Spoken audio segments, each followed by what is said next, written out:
Ìbà Olódùmarè, ìbà gbogbo ajínigbọ́. Mo kí gbogbo wọn káàárọ̀ jùlọ pátápátá nílé lóko lẹ́yìn òdì ní gbogbo ibi tẹ́tí láǹfààní láti tún máa gbọ́ mi. Kí ni tí a fẹ́ sọ̀rọ̀ lé lórí? Kí ni tí a fẹ́ gbé wò lásìkò yìí? Kí n tó sọ tí mo fẹ́ sọ yìí, ẹ jẹ́ ká jọ wo fídíò yìí náà. Ẹ jẹ́ aláwọn ọmọ wa jìnnà sí fíìmù Yorùbá. Gbogbo òbí tó bá fẹ́ jèrè ọmọ rẹ̀ tó sì fẹ́ jẹun ọmọ ní ti wípé tẹ̀sìn o kó lé wọn jìnnà sí kíni o fíìmù Yorùbá. Ẹ̀rí pé tẹ́lómi bá sì kí n sìn ibi ọ̀dọ̀ babaláwo náà gbé lọ wọ́n ní wọ́n gbé lọ sọ́dọ̀ àfà wọ́n ní kò rí wòsàn wọ́n tún gbé lọ sọ́dọ̀ pásítọ̀ ìyẹn náà ẹ̀rọ ni wọ́n ní kò rí wòsàn wọ́n ní ẹ kẹsẹ̀ lébọ̀ ni àfi kẹ́ ẹ jáde sí o. Tẹ́ bá gbọ́rọ̀ tí dèdèrè yìí tó sọ jáde lẹ́nu ìyá àfà yìí ní ìmọ̀ ìdí tó jẹ́ pé ọ̀pọ̀lọpọ̀ dojú dé. Etí àfà yìí sọ yìí òun gangan ni danger tó ń kó bá wa láwùjọ wa lónìí. Òun ló fà á tí ìran Yorùbá tí Africans tá a fi wà nípò tá a wà lónìí. N tó mú àwọn aláwọ̀ dúdú tá a wà nípò pé à ń rẹ̀yìn lónìí lọ́dọ̀ọ̀dọ̀ táwọn èso jáde lẹ́nu ni. Religion wo ló fún èèyàn ní setback jù láyé tó Islam? Mi ò tí ì rí. The religion tó fún àwọn èèyàn ní setback jù láyé òun ni Islam. Ó dẹ̀ jẹ́ ká jọ analyse. Ó ní àwọn tó ń ṣe fíìmù kán lé àwọn ọmọ wọn jìnnà kó nídìí fíìmù kán má jẹ́ káwọn ọmọ wo fíìmù Yorùbá kìnìkan. Fíìmù Yorùbá tó yẹ pé ó ṣèpù life ọ̀pọ̀lọpọ̀ àwọn ọmọ lónìí. Ọ̀pọ̀lọpọ̀ àwọn tẹ́ rí náà tí wọn ò ṣògùn owó tẹ́rù ń bà gan ọ̀pọ̀lọpọ̀ wọn fíìmù Yorùbá fíìmù tá à ń sọ yìí ló kọ́ ọ̀pọ̀lọpọ̀ lẹ́kọ̀ọ́. Wọ́n fi fíìmù wọ́n fi ń communicate wọ́n fi bá àwọn èèyàn sọ̀rọ̀ ni. Ọ̀pọ̀lọpọ̀ nǹkan náà fi ń communicate ẹ̀kọ́ sí àwọn èèyàn. Ṣùgbọ́n àdánwò tó dé bá wa tó bà fíìmù Yorùbá industry jẹ́ lónìí òun náà ní Islam àti Christianity. Religion tẹ́ kó wà òun náà ló bà fíìmù industry jẹ́. Lọ́nà wo? Wọ́n bẹ̀rẹ̀ sí ní propagate ìṣẹ̀ṣe cultural heritage wa in a wrong format, in a wrong way fáwọn èèyàn. Ìgbà náà ni wọ́n ẹnìkan lọlé babaláwo fẹ́ lọ ṣògùn owó babaláwo fẹ́ ṣògùn owó fún ìgbà tó wá ṣògùn owó fún tán wọ́n á ní yóò pààyàn yóò fi ṣògùn owó ìgbà tó wá sétàn wàhálà bá dé bá ìgbà tó wàhálà dé bá pásítọ̀ ló gbà kalẹ̀ àáfàá ló gbà kalẹ̀. Ẹ wá jẹ́ ká wo àwùjọ wa tó jẹ́ practically lónìí.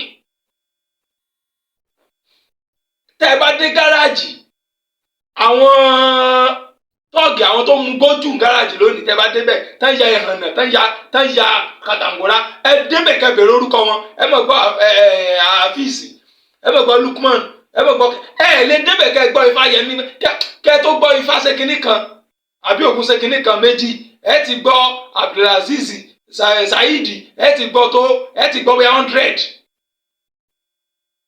Ẹ lọ gbogbo àwọn ọmọge tán ń ṣe sìnà kiri ìgboro tán sórí burúkú káàkiri tán wọ̀wọ̀ pọ̀ káàkiri ìgboro lónìí.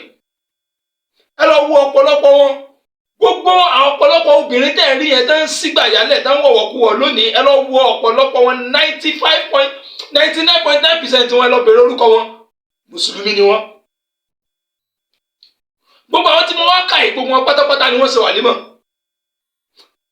Tí ìbá ṣe gbogbo wọn 80% wọn ló ṣe wàlímọ̀ tẹ̀lé Kùránì. Kò sí ọmọ kan tí wọ́n bí sínú ilé mùsùlùmí tí ò ṣe kíni tí ò gba lékéw kọjá. Kò sí èyí tí ò ka Quran. Kò sí èyí tí ò lọ lékéw. Kò sí èyí tí ò ka Quran. Ọ̀pọ̀lọpọ̀ ló dẹ̀ ṣe wàlímọ̀ Quran. Kí ni àdápadà wàlímọ̀ Quran yẹn kí ló bí society lónìí? Ó bí nuisance. Ó bí òpùrọ́. Ó bí olè. Ó bí ẹ̀hàn. Ó bí jàgídíjàgan. And you want to tell me wípé Islam ń kọ́ àwọn èèyàn lẹ́kọ̀ọ́? Tẹ́ẹ̀bá mọ̀ tẹ́ sọ ẹ̀gbẹ́nu dákẹ́. Instead of kẹ́ jẹ́ káwọn ọmọ kí wọ́n mọ technological aspect of life. Ká dá àwọn èèyàn padà sí the original teachings of ìṣẹ̀ṣe. Original teachings of our cultural values. Nígbà tí à ń kọ́ àwọn ọmọ wa lójú méjèèjì tí àwọn baba ńlá baba wa àwọn tí wọ́n lọ yẹn tí wọ́n ń kọ́ àwọn baba wa lójú méjèèjì tí wọ́n ń kọ́ wọn ní àṣà àti ṣe tí wọ́n ń kọ́ wọn ní cultural values sáyé dojúrú débì. Àwọn ìyá wa tí wọ́n bí àwa mélòó nu wọn lẹ rí mọ́ láyé lónìí? Àwọn mélòó nu wọn ni wọ́n ní character tó ṣe mú yàn gan nínú àwọn ọmọ tó wà láyé lónìí bí àwọn ìyá wa yẹn. Gbogbo wa là ń gbàdúrà pé kọ́lọ̀ tẹ̀jẹ̀ kí n rí ìyàwó bí ìyá mi. Ẹ̀kọ́ tí wọ́n fi kọ́ àwọn ìyá wa kìí ṣe ẹ̀kọ́ Islam, kìí ṣe ẹ̀kọ́ Christianity. Ẹ̀kọ́ tí wọ́n fi kọ́ wọn, ẹ̀kọ́ ìṣẹ̀ṣe ni wọ́n fi build wọn up. Gbogbo bàbá wa tí wọ́n ń tẹ́ńgà ẹ̀kọ́ ìṣẹ̀ṣe ni wọ́n fi build wọn up. Cultural activities ilẹ̀ Yorùbá àṣà àti ìṣe wa òun ni wọ́n fi build wọn up. Tó bá wá ṣe pé à maintain structure cultural values yẹn, structure àṣà àti ìṣe ìyẹn ìṣẹ̀ṣe wa yẹn, tá à maintain structure yẹn ni ayé ò ní dojú débi tó dojú lónìí, ìran Yorùbá ò ní dàrú débi tó dàrú lóde lónìí. A ní láti kọ́kọ́ understand pé kí ni ìṣẹ̀ṣe. A ní láti kọ́kọ́ understand pé ibo gan ni problem wa ti wá. Ibi tí problem wa ti wá náà níjọ́ tán ti mú religion wá fún wa. Ìjọ́ tá ti gba ẹ̀sìn láàyè nínú ayé wa ní wàhálà ti dé báyé wa. Fíìmù tí kéde lè sọ kẹtẹkẹtẹ lẹ́nu inú fíìmù Ọlọ́run ló mọ iye ọ̀pọ̀lọpọ̀ tí fíìmù ti tú ìdílé wọn tó. Ọlọ́run ló mọ iye ọ̀pọ̀ tó jẹ́ pé ó ti fẹ́ sọ̀gbọ̀n ó jẹ́ pé fíìmù kan tó wò ló kó dààmú bá. Bó tiẹ̀ jẹ́ wípé wọ́n propagate ìṣẹ̀ṣe láwọn onífíìmù kan lọ́pọ̀lọpọ̀ gbà in a wrong way. Tó dẹ̀ jẹ́ pé òun gangan ló ṣe kí ni ló ń bring values into our society. Ẹ lọ wo gbogbo social media lónìí tẹ̀tẹ̀ rí tẹ́sígbà yálẹ̀ tán sára dáadáa ẹ lọ mọ̀ wò wọ́n nílẹ̀ Yorùbá wa ẹ lọ bèrè kọ́ wọn. Ẹ mọ̀ gbọ́ Sùlíyá Múlíká wọ́n ti sórí burúkú àkiri lórí íńtánẹ́ẹ̀tì. Mùsùlùmí sì ni wọ́n. Ẹ wá sọ ọmọ onífá mélòó, ẹ sọ ọmọ ìyá nífá àgbàbaláwo àbí oníṣẹ̀ṣe tí wọ́n kọ́ ní core values of the Yorùbás. Ẹ lọ mú wọn jáde lórí íńtánẹ́ẹ̀tì kẹ wá sọ fún èyí tí ń sára dáadáa lórí íńtánẹ́ẹ̀tì bí àwọn wèrè tẹ kó sórí íńtánẹ́ẹ̀tì tí wọ́n sọ àdìmọ̀ Kùránì. Ẹ lọ mú èyí tí ń sára dáadáa báyìí jáde lórí íńtánẹ́ẹ̀tì ẹ̀ lérí. Ẹ lọ mú èyí tí ń sára dáadáa káàkiri jáde lónìí. Islam, Christianity, religion is the what? Is the biggest problem we have in Africa. Religion is the biggest problem we have as a Yorùbá. Ọmọ ẹ tó bá gbọ́n ọmọ Yorùbá ní sẹ́ńtúrì tá a bára wa yìí tó bá ní làákàyè àwọn òbí tá à ń gbọ́ mi tó bá ní làákàyè ẹ má rán ọmọ yín lọ lé kéwú ẹ rán ọmọ lọ sí technological schools. Tẹ́ ẹ bá fẹ́ kí wọ́n lo ayé tí ó fi yín lọ́kàn balẹ̀ tẹ́ ẹ bá fẹ́ kí àwọn ọmọ yín lo ayé tí ó fi yín lọ́kàn balẹ̀ ẹ má rán wọn lọ sí ilé kéwú ẹ rán wọn lọ sí technological schools ẹ tuntun mi gbọ́ ẹ rán wọn lọ sí technological schools ẹ dẹ̀ rán wọn lọ síbi tí wọ́n á ti kọ́ core value of Yorùbá ẹ rán wọn lọ síbi tí wọ́n á ti kọ́ àṣà àti ìṣe Yorùbá ní jìgúnjìgún àṣà àti ìṣe ní ìjìnlẹ̀ Yorùbá àṣà àti ìṣe wa yàtọ̀ sí ẹ̀sìn. Ìgbà tí Islam dé òun náà ni wọ́n mú àwọn èèwọ̀ àwọn kan tí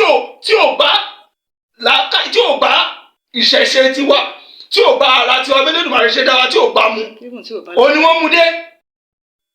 Fún àpẹẹrẹ àfáà kan ṣe wá sí kan gbà kan tí mo gbọ́ ó ní ìyá tí ń fẹ́ ọkùnrin tó ń fẹ́ obìnrin kan obìnrin yẹn ti bímọ kan síbì kan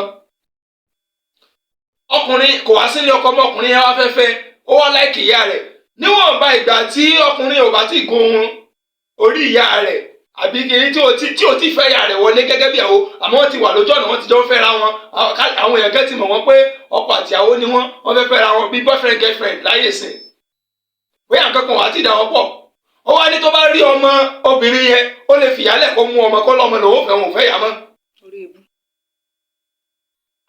àwọn ràn tí wọ́n kó wá bá wa nìyẹn which tí mo dẹ̀ sọ yẹ culture ní kíni ní Saudi tí ò ṣèwọ̀ lọ́dọ̀ tiwọn tí ò ṣẹ̀ṣẹ̀ bẹ̀ lọ́dọ̀ tiwọn ọmọ ẹ̀gbọ́n lè fẹ́ ọmọ àbúrò lọ́dọ̀ tiwọn ọmọ àbúrò lè fẹ́ ọmọ ẹ̀gbọ́n lọ́dọ̀ tiwọn siblings wọ́n lè fẹ́ ra wọn.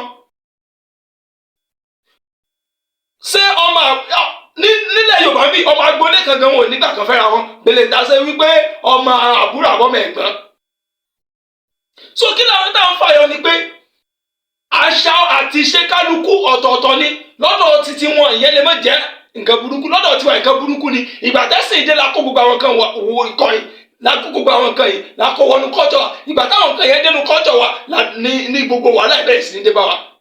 So Islam is the enemy of society. Islam will deteriorate your brain. Islam ò ní jẹ́ kẹ́ ẹ ronú. Islam ò ní jẹ́ kẹ́ ẹ mọ tẹ́ ẹ fẹ́ ṣe. Rárá àdá ni wọ́n mọ̀ ṣe ẹ̀kọ́ ní gbogbo èyí tí wọ́n ń kọ́ yìí. Àfi kọ́ kọ́ yẹn bí kọ́mọ kọ́ yẹn ní enmity. Bẹ́ẹ̀ ṣe ní bára yín ṣọ̀rẹ́ bí wọ́n mùsùlùmí bó ṣe mọ̀ bá kírísítẹ́nì àti àwọn míì bó ṣe mọ̀ bá wọn ṣọ̀rẹ́ ojú lásán tẹ̀ ní sí ọ̀rẹ́ kòríkòsùn tó dénú. Muslim ò lè fẹ́ kírísítẹ́nì ò lè fẹ́ muslim ẹ gbọ́dọ̀ ṣe kíníkan ìgbọ́dọ̀ tó jara yín ó ní límìtì tẹ̀lé bára yín ṣe ó ní límìtì tẹ̀lé báwọn ṣọ̀rẹ́ mọ́ ó ní límìtì tẹ̀lé báwọn ṣe kíní. That is what religion will be. Division. Ẹ jẹ́ ká ronú ẹ̀yin àfà ẹ fúnra yín làkà ẹ má mọ̀ sọ̀sọ́kùsọ mọ́ ẹ má dáwọ́ alálẹ̀ láwùjọ nítorí wọ́n dùn mí jù ní wọ́n fẹ́ sí mọ́ pẹ̀lú ayé ní scholars òfowó scholar on what? Scholar on rubbish. Mélòó ni náà lè bèrè ọ̀rọ̀ life gangan the real aspect of life pẹ̀lú tó ń lọ ní gbogbo àgbáyé lónìí mélòó ni náà lè bèrè lọ́wọ́ ẹ̀ tó rí dáhùn tó rí sọ̀rọ̀. Àfi tẹ́ bá fẹ́ sọ̀rọ̀ kan àbú kíní kan sọ pé àbú kíní kan sọ pé àbú wèrè kan sọ pé kíní kan sọ pé kíní kan nínú tíra báyìí ẹ lọ mú kíní kan báyìí ẹ ti rí mi sí kíní kan. Busy studying people's heritage and life living your own heritage. Àwọn ọmọ àlè tí wọ́n sọ lẹ́nu wọ́n wá sọ àpòyà wọ́n so kọ́ ẹ torí pé fẹ́ lọ sẹ́dẹ̀ ẹ bẹ̀ẹ̀dẹ̀ jẹ́ ẹ ti gbà pípẹ́ tẹ́ bá ṣe tán lẹ́dẹ̀ ẹ padà bọ̀ sẹ́dẹ̀